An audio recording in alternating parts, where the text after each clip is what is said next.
Sports Talk, the show that is on all the time, anytime.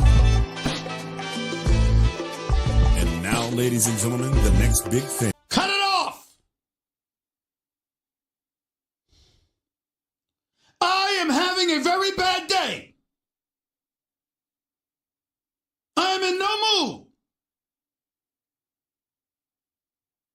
This, today, is one of the worst days that I've had in a long time. I'm not in the mood to play with anybody. This is what's great about sports. This is what the greatest thing about sports is. You play to win the game. Hello? You play to win the game. You don't play to just play it. That's the great thing about sports. Could've, would've, should've is the difference of what I'm talking about. The good teams don't come in and say could've. They get it done. All right? It's that simple. I'm tired of saying could've, should've, would've. That's why we ain't good enough yet. I want you to understand. Don't ask me a damn question. Don't ask me anything. You sound off. I'm going to eat some cheese doodles. That's what I'm going to do right now. I'm going to eat some cheese doodles. I don't care. I got a bag of cheese doodles right here in my hand. Y'all go ahead. It's ridiculous. It's obvious what's being done out here. It's on a nightly basis. I hope the world can see now what's really going on out here, because it's getting ridiculous. It's really ridiculous. Yes, man. This is ridiculous, man. Ridiculous. What's going on, y'all? It is your host, Nathan Snell of Big Nate Sports Talk Podcast. This is episode 16, season 18 of the podcast. And in this episode, we are recapping, what happened this past Sunday, the conference championship games. Before we get into that, there's a few things I want to say up front. Episode 17, 18 is talking Maryland basketball, and we're getting ready for games for Maryland. The women's basketball team plays Iowa, and the men, I believe, play Michigan State. So check out for the recaps and previews for those games. WNBA free agency is official as started. Some teams have already made some moves. Be on the lookout for a video sometime down the stretch, soon down the pipe. Please continue to like, comment, and subscribe. Share the content. Thank you for the support you're giving me in this channel.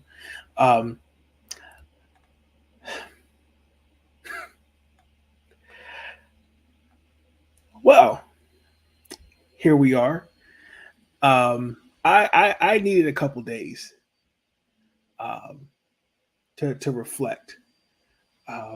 I tried at least 3 times to keep my composure and try to make sure I didn't say anything that is deemed disrespectful nor ignorant. I really can't really say much other than I was quite disappointed with these games. One of the teams I expected to win, and they're going to the Super Bowl. The other one I was expecting to win the game, and they looked like a complete shell of themselves.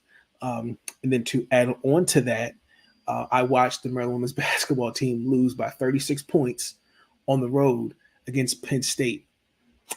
So my Sunday was not the best.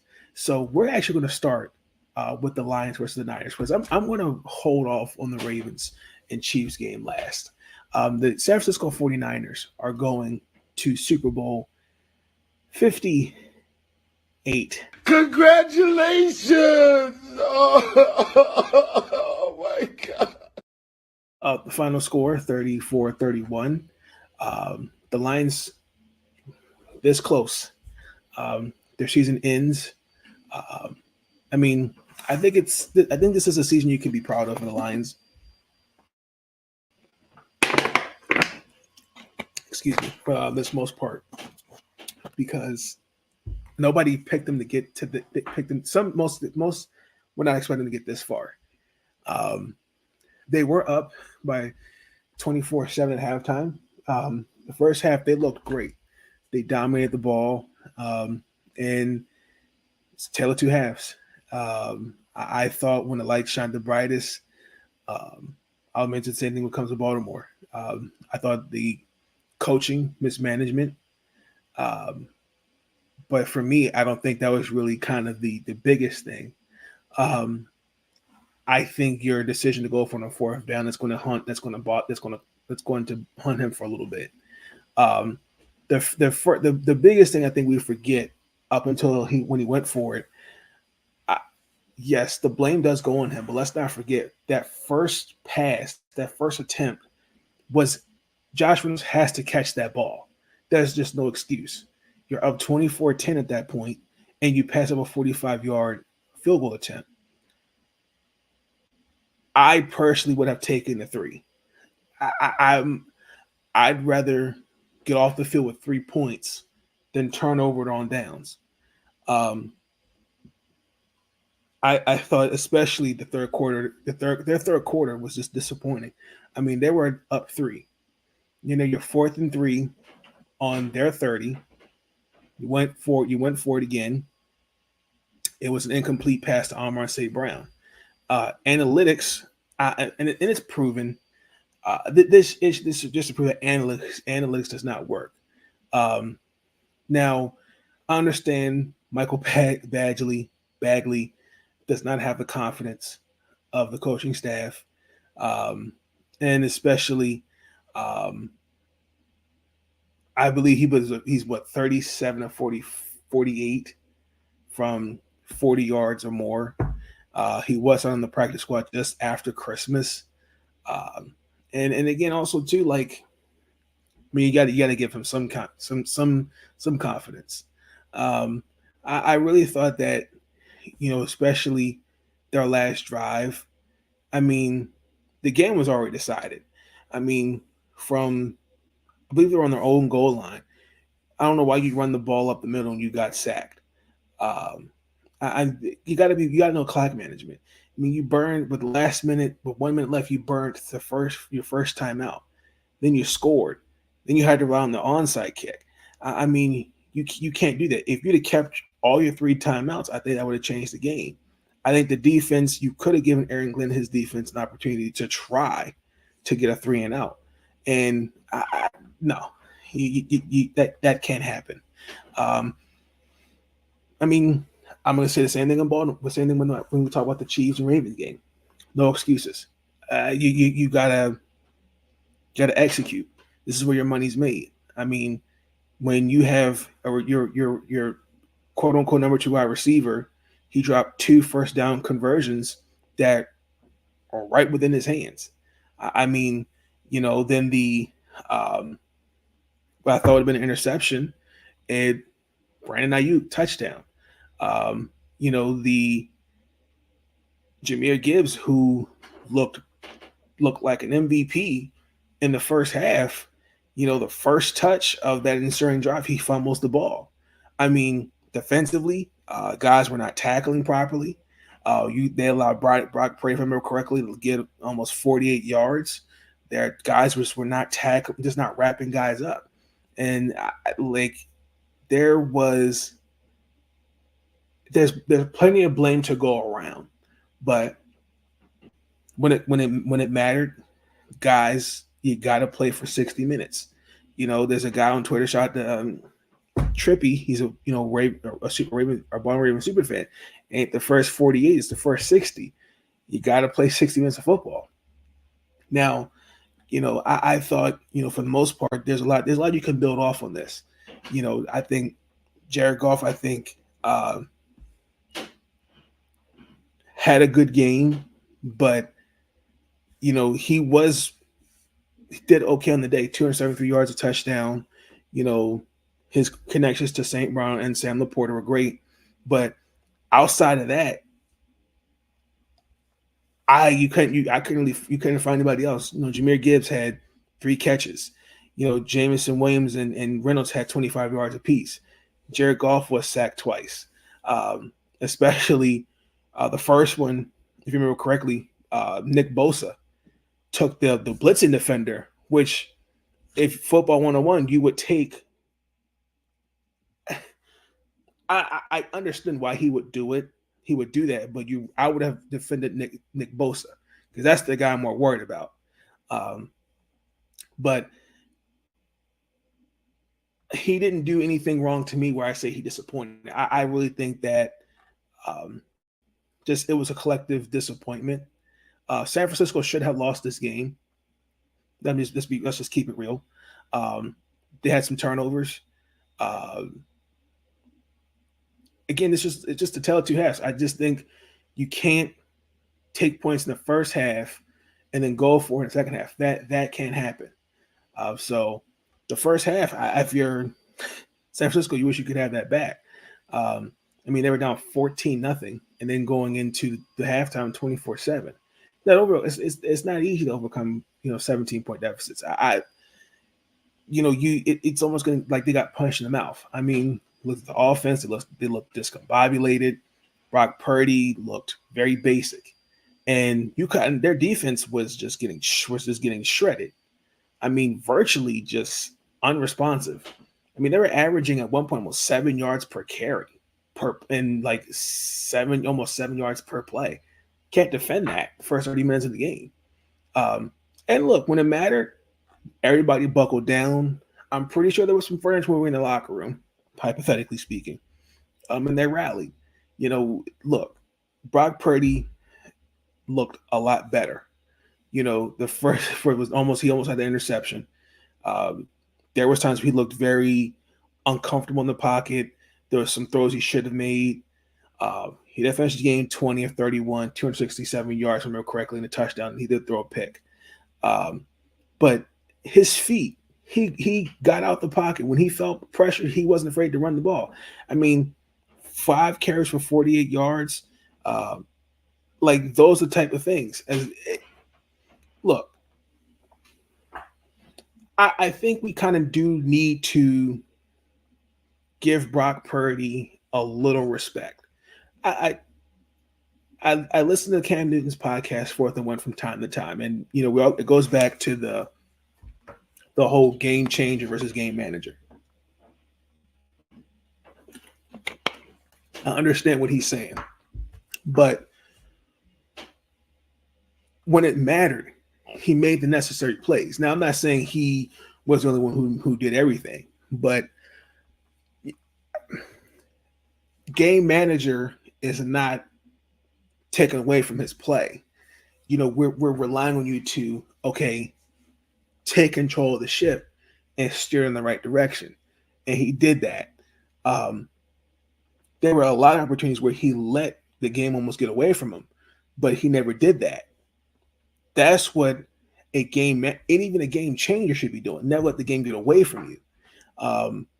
And look, they're, for the most part, they look pretty good.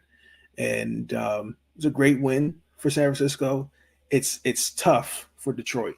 I was surprised. I mean, Detroit dominated the run game. David Montgomery, I mean, they made big plays, both inside and outside the tackles, and they just couldn't stop them. Especially CMC, he was under 3 yards per carry in the first half, and he couldn't get anything against their run defense. Second half, I don't know what happened. Kind of the same thing like with Baltimore almost. You end up throwing the ball 20 times, if I remember correctly, running it just 7 times, where they ran the ball 13 times compared to throwing the ball 16 times. And Kyle Shanahan relied on the run game. So, look, that's what an experienced team looks like. When it mattered, they buckled down, they made the adjustments, made the right plays. Missed opportunities was what killed the Lions. Plain and simple. What if Josh Reynolds had caught at least one of those passes? What if you had given Bagley some confidence to make a 48-yard field goal? It was a great that second throw. It was a great pass.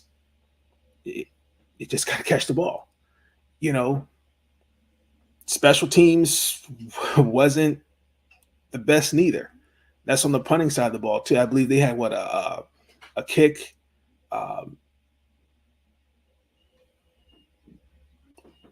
It could have pinned them on the side they wanted from it correctly, and it ended up being a touchback. So I think if they had to do it all again, that third quarters would kill them. So tough loss for the Detroit Lions, but they will be back. It's going to be an interesting offseason for them. This is their first postseason trip since 1991. So this is a learning experience. It will sting for some time, but this is a new chapter. I think you have to kind of look back from a coach's perspective, even player perspective. What you need to do wrong. I'm also can say this too, and I'm gonna mention this with the Ravens. It's hard to repeat success like this, but you have to be optimistic for the future. Brad Holmes and Dan Campbell, they've definitely are building something up there in Detroit. I think they've got a great amount of talent. I still laugh to this day because I feel like for me and Sean Spencer, we've had this conversation, not about Jared Goff and Matthew Stafford, Sean. Penei Sewell. I still think Cincy should have taken him over Jamar Chase. That's just my opinion.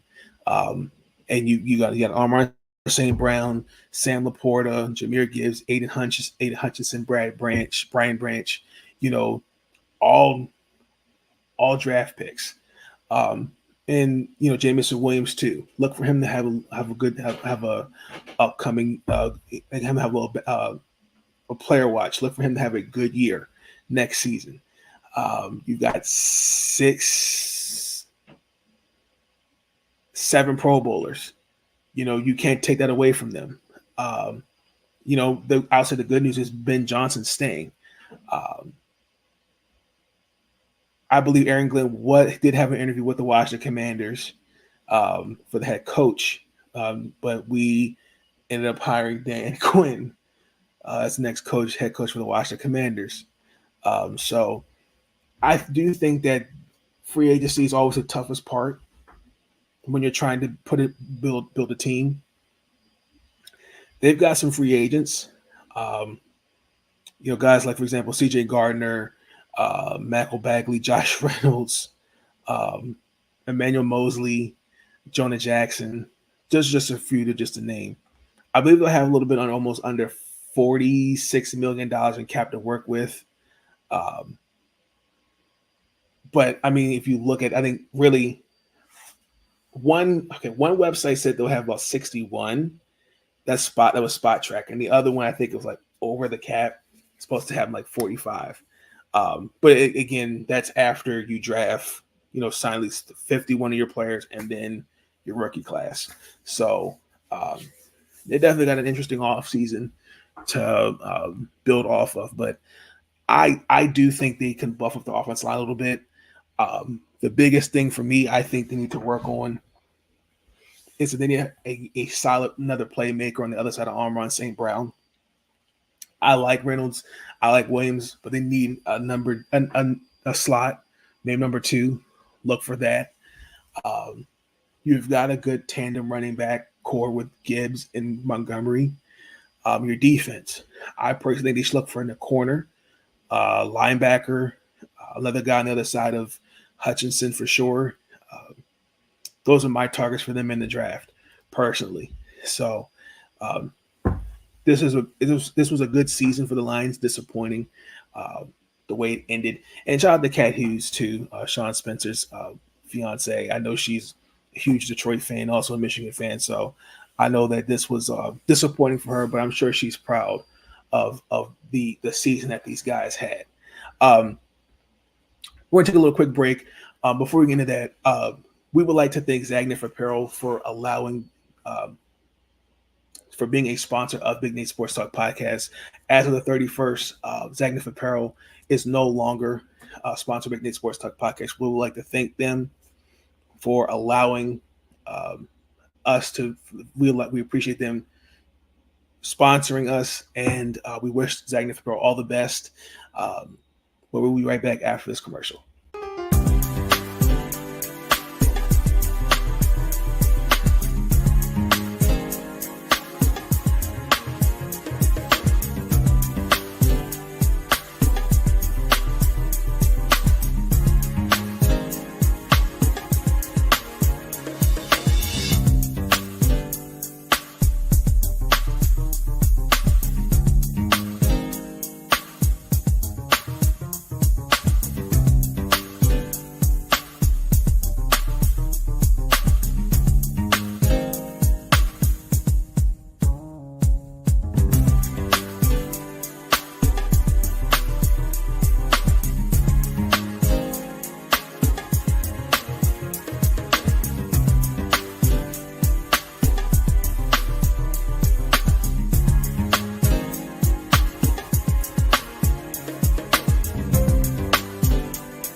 right, let's just get right into it. The Ravens choke at home, 17-10.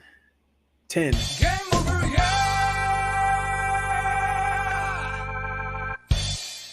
How do you do that?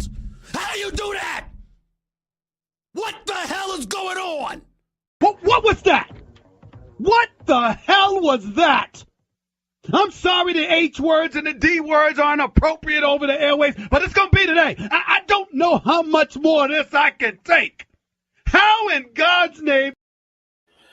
Okay. Lord, I don't even know where to really begin. First and foremost, you know what? I'm gonna start off with this. I'm not going to be one of the bunch that is going to sit there and say this game was rigged, because I believe that's a cop out. First and foremost, the Kansas City Chiefs, for the most part, the team that we saw the regular season, wide receivers struggling, catching the ball, they're just not looking like the same team. That was greatly exaggerated, because when it mattered, when you look, they lost the first four games in December. Even though, that was not the same offense the last couple of years we saw. But we have to understand that any team that has Patrick Mahomes come playoff time should not be reckoned with. And watching him go on especially a lot of people were like, well, this would be his first time being on the road in the playoffs. Especially, he's beaten Buffalo the last 2 years, playing on the road for the first time. They as a team, Kansas City played with two things: poise and precision. I didn't see that with us. Like, I felt like we got psyched out. I felt like mentally we got bullied. I mean, you can't let a team like that, the first half, what they did. I mean, make all the Travis Kelce was 11-11 in the first half. That can't happen.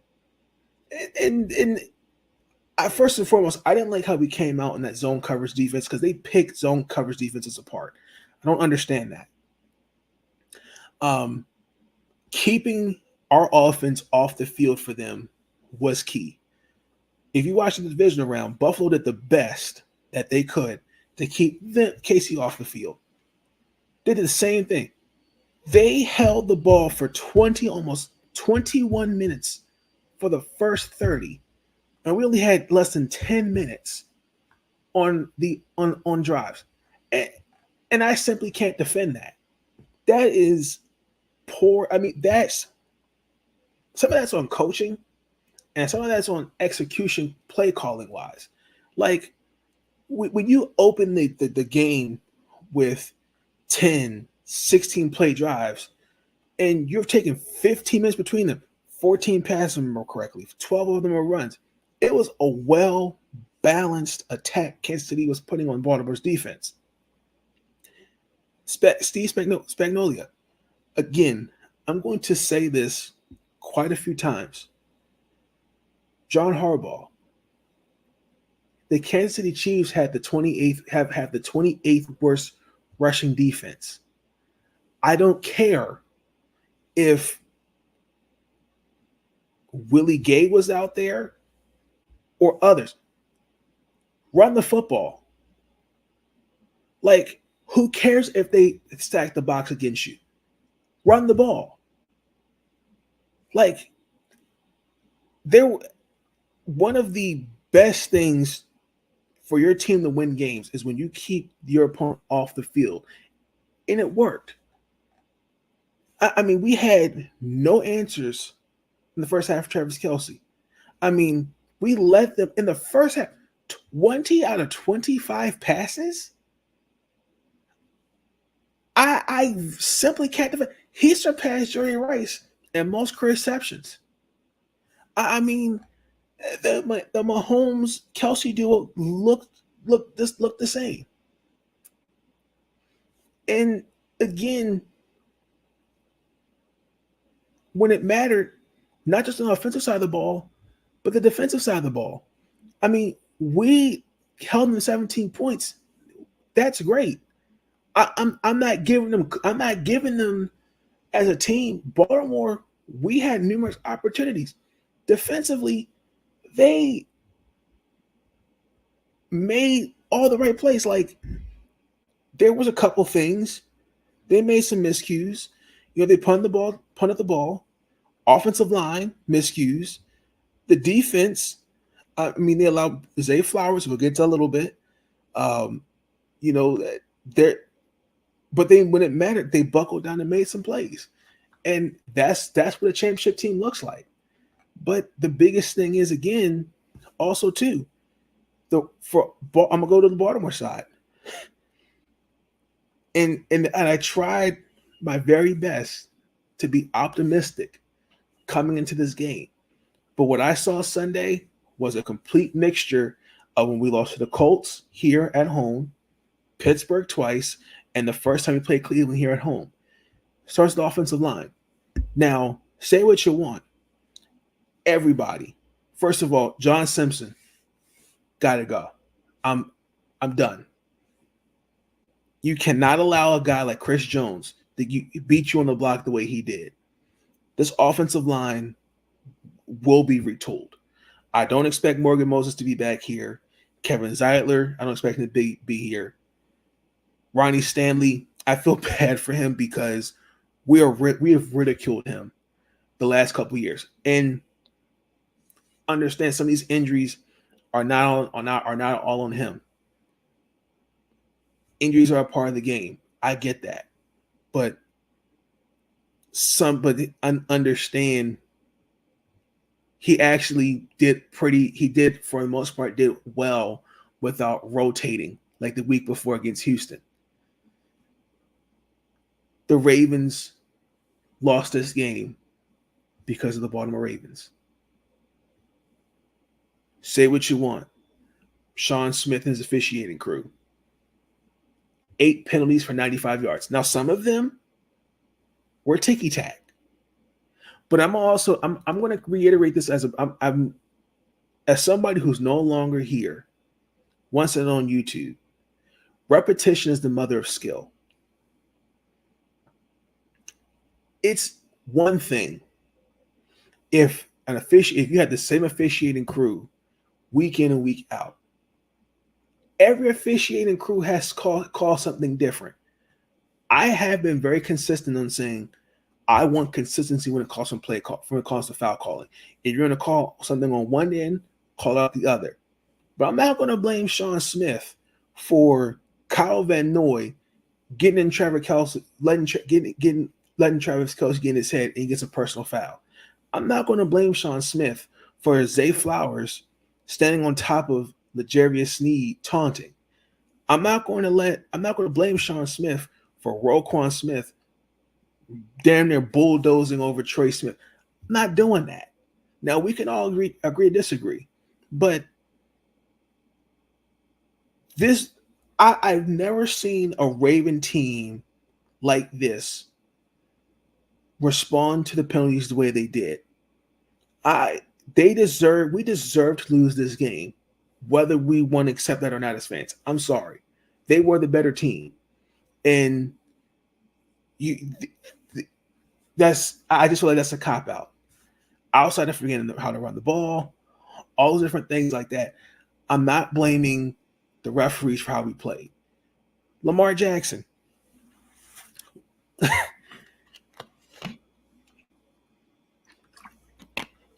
I can't sit here on this podcast today as I'm recording this.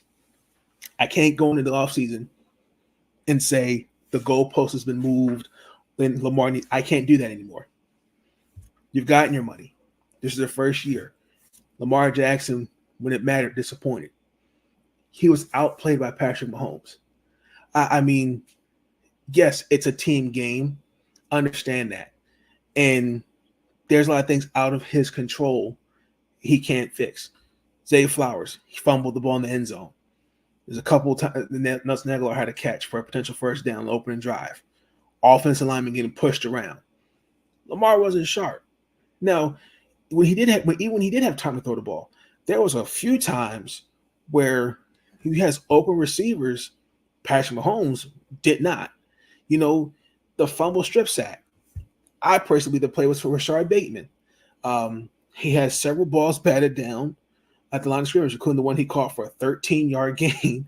That's probably one of the best things ever. That was probably one of probably the highlight of one of the games. He couldn't get open receivers, and then you simply cannot, as a quarterback, you got to have better IQ. Now, I don't know what Isaiah Likely was doing. I don't know why he would throw his hand up unless he was, think he could Randy Moss somebody. But you don't throw it into triple coverage. Mm-hmm. I can't defend that. Mm-hmm. What do you want me to say to that? Those are that was like very RG3 like when he was in Cleveland. They're playing the Bengals. It was a free, if I can remember correctly. Threw it into triple coverage. You got to understand. You got to see. You got to be better with your field, with your vision. Listen, Lamar Jackson is a good quarterback.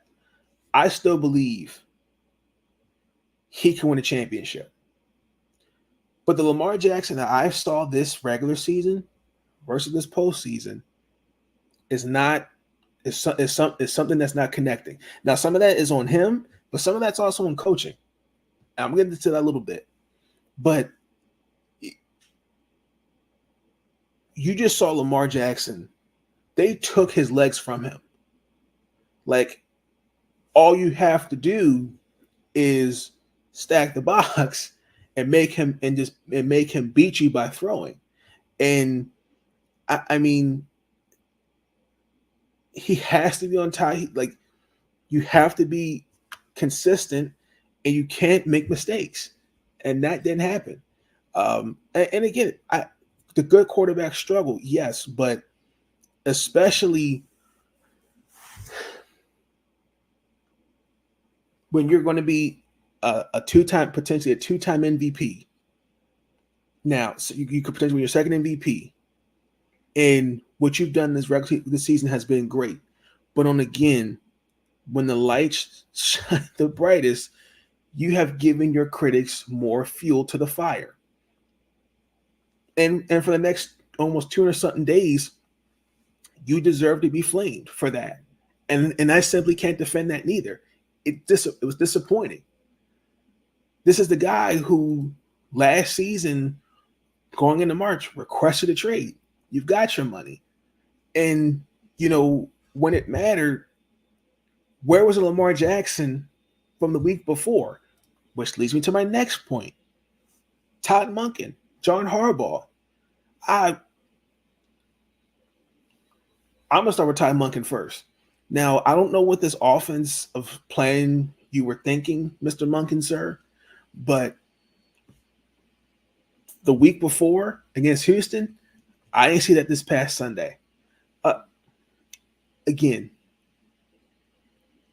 they have the worst rushing defense. They allow almost four and a half yards per carry. Justice Hill and Gus Edwards touched the ball 6 times combined. I can't defend that. What do you want me to say to that? I mean, this is some bad stuff. I don't know what I'm going to do. I don't know what I'm going to say. I don't know what I'm going to do. I don't know how much more of this I can take. I just don't know. This is ridiculous. Oh, Lord.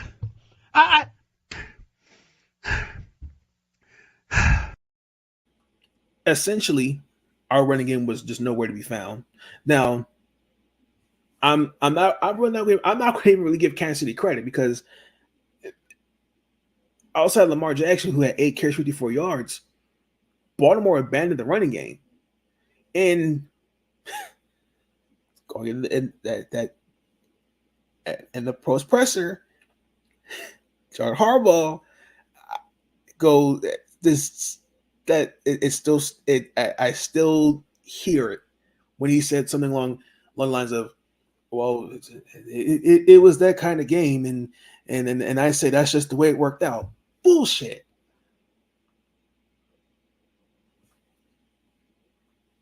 Baltimore, when they run the ball, this is a stat I got for you, are 11-1 when they've ran the ball 20 or more times. They're 3-4 when they run it less than 20 times. Why this? And again, this is another clear example, because if that's the case, what was Greg Roman fired for? Because if that's the case, now Rex Ryan, I heard what he said on Get Up on, I believe it was that Monday or Tuesday. Rex, I know that's your boy, okay, but Greg Roman, he also abandoned the running game, Tennessee and Buffalo. Just thought you should know that. I know that's your boy and everything, but don't forget about that. But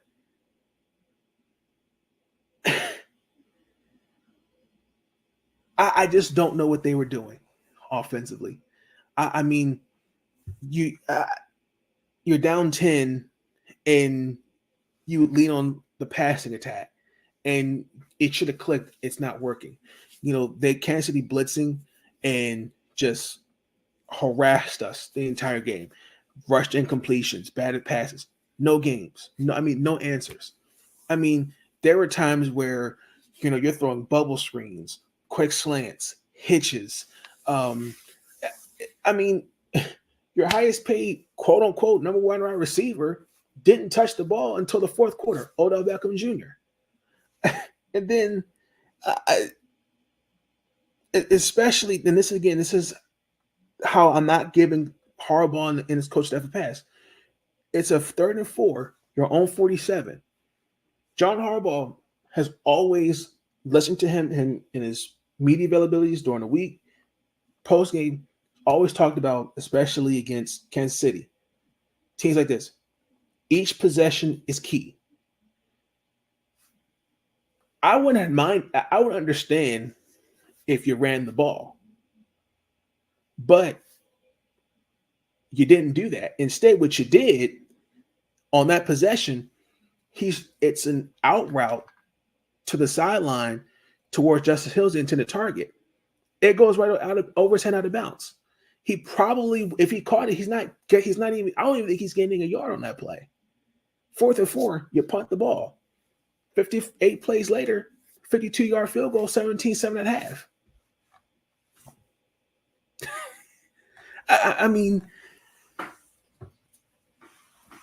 I don't know what else I don't know what else I can say. I really don't. It was the best way I can say for this game was self-inflicting. Self-inflicting. I just disappointed.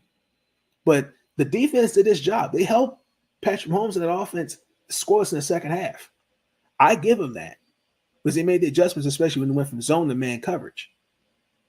Outside of that, the offense,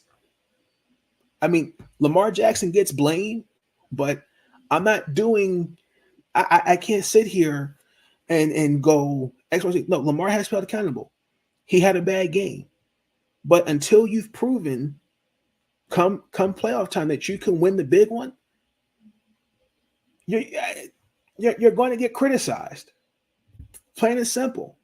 And don't tell me coaches don't listen to media-driven narratives, because the fact that you believe you can beat this team when they have the worst running defense in the league, like, what sense does that make? And John, and listen, in the common denominator in all this, I'm not calling for his job, but John Harbaugh, like, when does he take some account? When does he take some blame?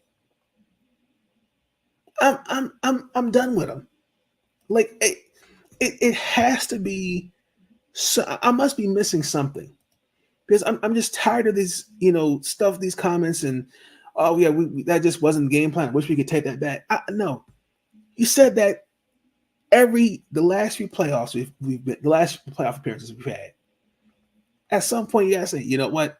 It's on me. Like, there's a lot to go around. Everybody deserves blame. Unfortunately, this season was a failure because personally, again, we can blame officiating. Was it bad? Yes, but I'm not. Again, that's a cop out. I'm not blaming the officials for how we lost the game.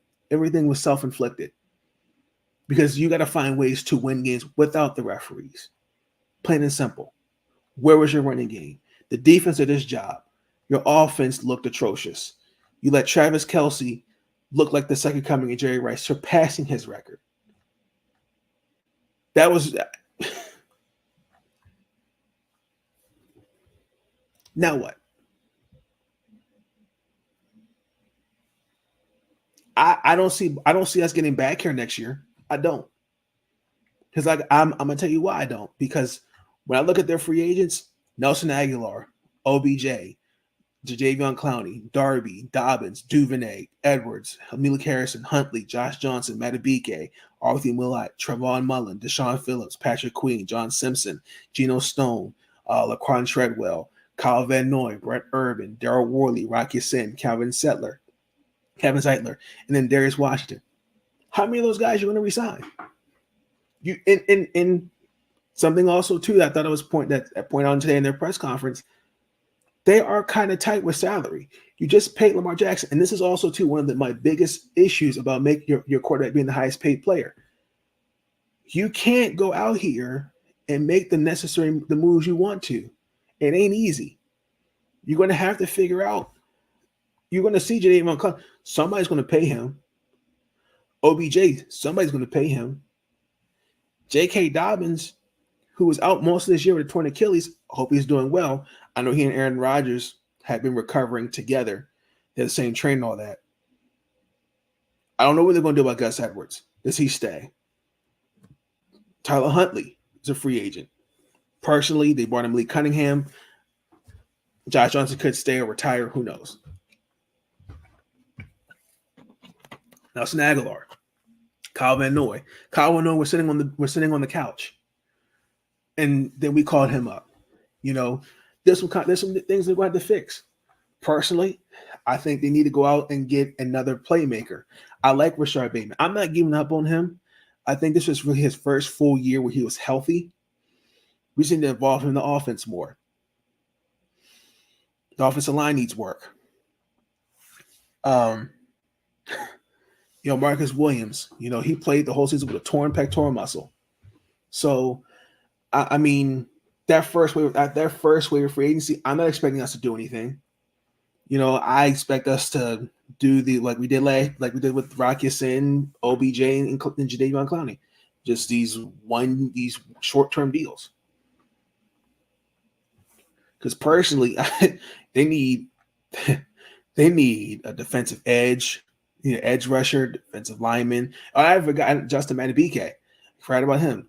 Defensive line, corner, safety, O-line, receiver, running back. Because outside of Keaton Mitchell and Justice Hill, who has an extension, I don't know what that's going to look like. This off season is going to really tell the story of what this team will look like next year. But you're the number one seed. You're at home. You lost. Well, I'm happy because we haven't seen this since the Baltimore Colts. But this was the year. It's over. And to put it best, GM for the Washington Mystics, Mike Tebow, he said it best. It's best to just give everybody some space, and that's what I'm doing. I'm giving myself some space from the Baltimore Ravens because I'm really hoping that they figure this out and what they need to do for the season. I'm over it right now. It is what it is. I'm not. It hurts because I felt like this was the year we had it. It's over. What else you want me to say?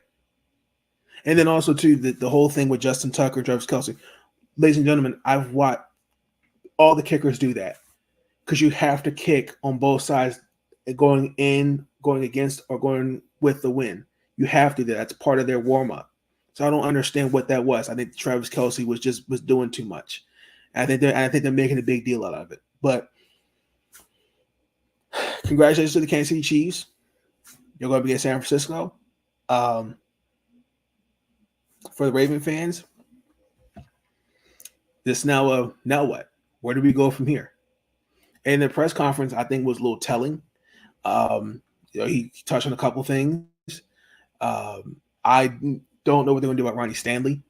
Let him get healthy. Let him get himself together. Tyus Bowser. I don't know what you're going to do about him. He missed every game this season. He had a setback with his injury. He's in the last year of his contract. I'm not calling for anybody's job, but I think we can move on from him. I think the draft is going to be key. I've never heard of any coach and player not having a full conversation. They said they want Lamar to be more involved in the offense. Personally, I want John Harbaugh to start take a look I want him to take a little bit more accountability, because this is another example where I'm looking at you as the head coach and you're going away from things that work. I'm really challenging John Harbaugh to really take accountability instead of just these generic excuses why we lose games, why we weren't effective in this. And like I said, he talked about, and to continue on the press conference, he talked about expand the wide receiver group. It'd be interesting to see what he does with that. I think you got a decent core with Zay, Rashard Bateman. I think you got a good core with them. I think you could do something with them. I think you could do some great things. Don't forget about Tylan Wallace. Like I said, personally, wide receiver should definitely be in their draft board. An offensive line. And again, Zeitler, Morgan Moses, they're older. Especially when you're trying to compete for a championship, you want to go younger. I'm not really too keen on signing guys that are older. And congratulations to Kevin Zeitler for making the Pro Bowl. But they missed some games with the injury. And you kind of have to think about things like that. And we've always prioritized having a solid offensive line. That's always been the Baltimore Ravens to me, from me watching them run. I've always prioritized offensive line. I think Eric passing on Patrick Queen's fifth year, I think he's going to regret that, personally. I really do think, especially I think we were hard on him. I personally think some of that was play calling, and he wasn't playing in his natural position compared to when he was playing at LSU. So that's going to hurt. I do expect him to move on from us. I do expect him to probably go to Seattle with Mike McDonald. I do expect that. Outside of that, I don't know what the Super Bowl window looks like. I'm not going to speak saying it's open, it's closed, but I don't think that it's going to be tougher for the Ravens to get back to this spot next year, because you look at the AFC, Houston, Buffalo, Miami, the AFC North itself, Cleveland, Cincy, Pittsburgh, they're going to be retooling. Kansas City will be retooling. This was your year. And man, let's just go on to one final thought.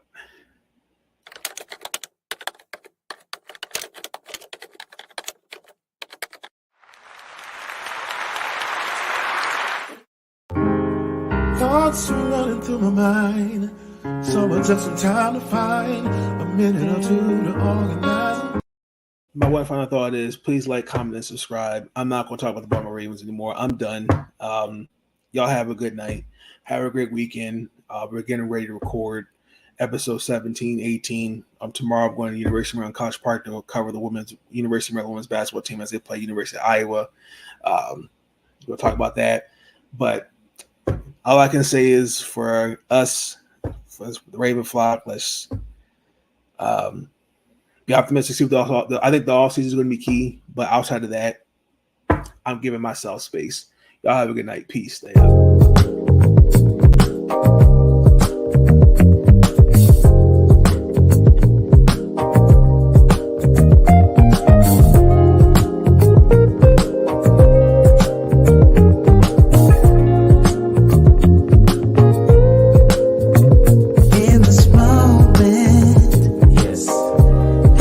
Say what's wrong or right. No. It's not hard to fool me. No. 'Cause I'm addicted to the good life. Yes. Yeah. Lead the way. I follow.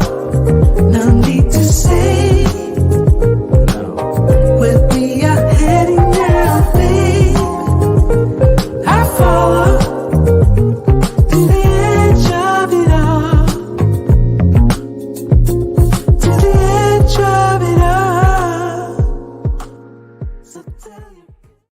I'm going to reiterate my comments right here, right now.